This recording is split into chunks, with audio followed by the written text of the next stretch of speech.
Our Russia editor has the very latest from Moscow, and there are some upsetting scenes in his report. A Russian concert hall under attack. Gunmen had stormed the venue near Moscow, the Crocus City Hall. They went on the rampage, shooting their way through the building and into the auditorium. There was supposed to be a rock concert here. Watch, and our thoughts obviously are going to be with the victims of this terrible, terrible shooting attack. Who were the attackers? There's been no confirmation on their identities from the Russian authorities. But late tonight, Islamic State claimed responsibility for the attack. The West knows it. Right now, the West is in the position not of trying to viably help Ukraine, but to posture so that it's seen that they're trying to do everything they can for Ukraine while letting Ukraine die.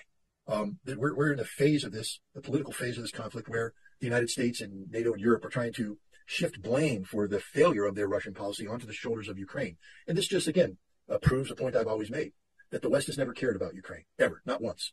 We never wanted them to win. We never expected them to win. All we wanted to do is do harm to Russia, significant military harm to Russia, which, when you added that to the economic collapse of Russia because of Western sanctions, could lead to a Moscow Maidan moment where Russians threw Vladimir Putin out of power. That's always been the objective. It was never about a Ukrainian victory, ever. We don't care about Ukraine. What part of 500,000 dead doesn't anybody understand? What part of 10 to 20 million displaced, $1 trillion in infrastructure? What part of that implies that we care about Ukraine? Because no friend would ever allow that to happen to their friend.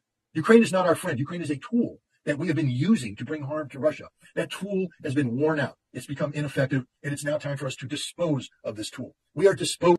Russian President Vladimir Putin showed off what he said is an indefensible nuclear missile, with a video showing warheads raining down on what appears to be Florida. Putin said his country would respond instantly to any use of nuclear weapons against Russia or its allies.